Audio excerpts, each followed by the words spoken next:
Hi everyone, this is Miss Schmid. I'll be reading chapter 19, Attacked by the Fighting Trees.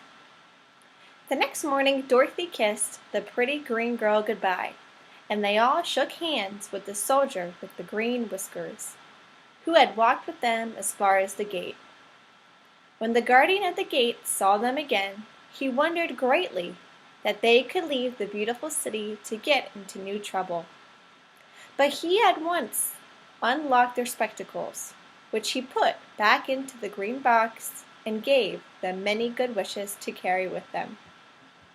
"You are now our ruler," he said to the Scarecrow, "so you must come back to us as soon as possible."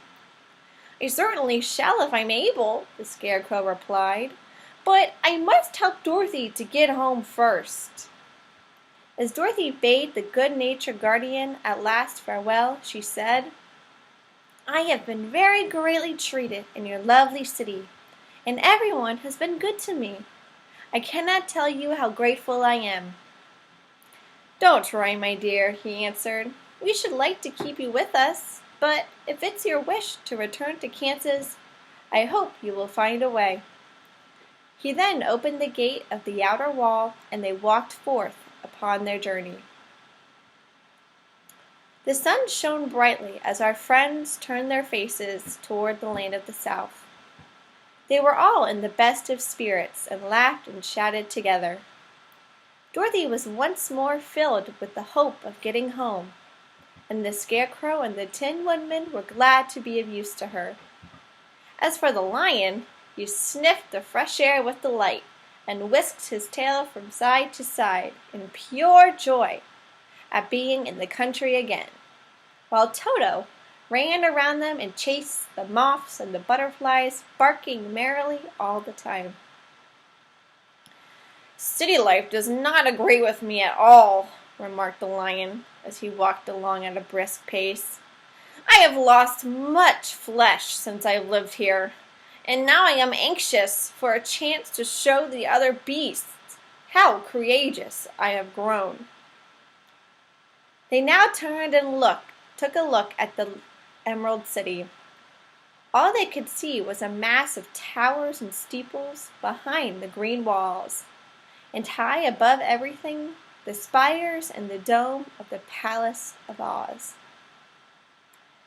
"Oz was not such a bad place after all," said the Tin Woodman, as he felt his heart rattling around in his breast. "He knew how to give me brains, and very good brains too," said the Scarecrow.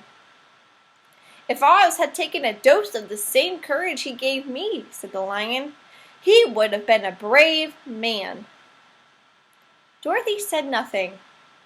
Oz had not kept the promise he made her, but he had done his best, so she forgave him, and he said he was a good man even if he was a bad wizard.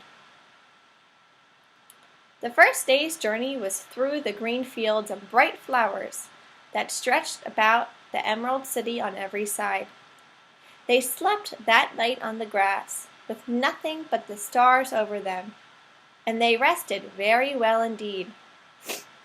In the morning they traveled on until they came to a thick wood.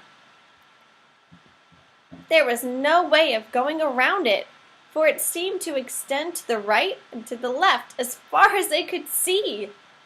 And besides, they did not dare change the direction of their journey for fear of getting lost. So they looked for the place where it would be easiest to get into the forest.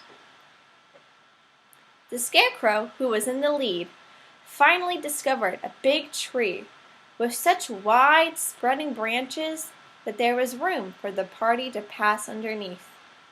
So he walked forward to the tree, but just as he came under the first branches, they bent down and twined around him, and the next minute he was raised from the ground and flung headlong among his fellow travelers. This did not hurt the Scarecrow, but it surprised him, and he looked rather dizzy when Dorothy picked him up.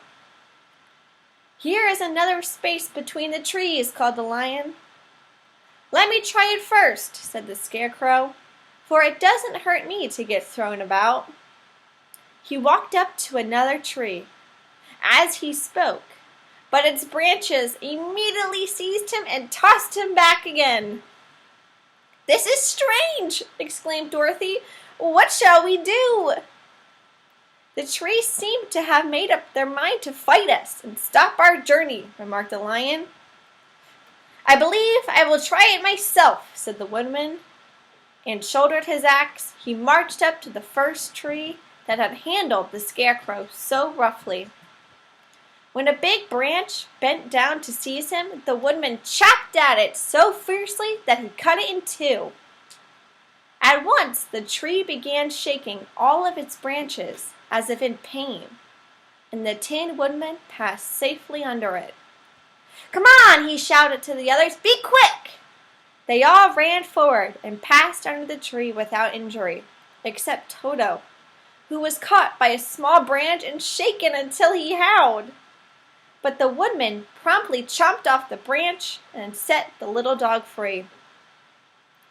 The other trees of the forest did nothing to keep them back, so they made up their minds that only the first row of trees could bend down their branches, and that probably these were the policemen of the forest, and given this wonderful power in order to keep strangers out of it.